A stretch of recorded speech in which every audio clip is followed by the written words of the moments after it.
Sports fans around the world will be treated to a matchup as intense and real as any that has come before it. This is UFC 272, Covington versus Masvidal. For the winner, by unanimous decision, Colby. I just took care of Miami street trash. Now it's time to take care of Louisiana swamp trash. Where you at, Dustin Poirier?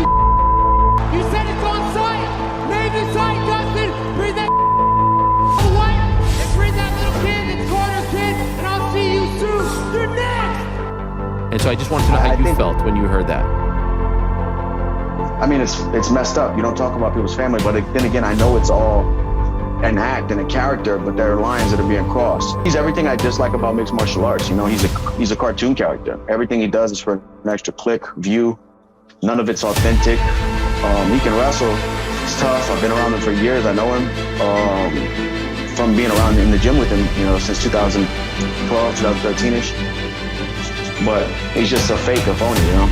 And Colby knows what's up. He knows what's happening in the gym. You know, I'm not a scrap and tell kind of guy. I don't say what happened, but he knows what's happened those years in the gym. And at the same time, I do. I know he's taking me down and rigged me out round, but he's also known a couple of times what happened to him.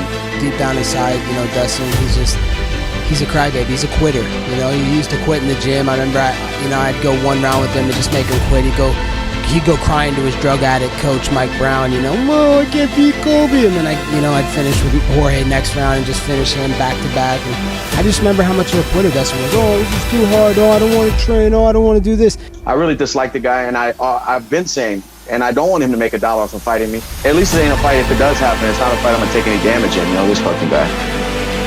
I don't hate anyone, but if there was a line right before hate, Colby's standing there, and I really dislike the guy, and I've been saying, and I don't want him to make $1 off of fighting me. They offered me a fight in July against him, and that was the name that they gave me. So I'm like, fuck it. That's not a call out of him. I'm not going out of my way. I don't want to fight the guy. I don't want him profiting anything off of me. But if they're not going to give me a fight until the end of the year, and this is what you're giving me, I got to fight. I got to do what I got to do. You know, his best money opportunity, if he wants to do good business, is to come up to 170 and see Daddy. You know, this is a personal rivalry. This isn't like I'm trying to pick on someone, you know, and there's no narrative to the fight. Man, this guy, we go back 10 years training together, you know, and he said some things to me in the gym. I've said some things to him. You know, there's deep personal issues with this drama and this beef, and I just hope they get settled in the octagon someday. I saw a time where he was winning fights in the UFC, and he started getting that shtick to you know, he was winning fights but wasn't getting the attention. Then he kind of started switching, and there was a point where he started believing all that craziness and started being that person, and that's when things started changing.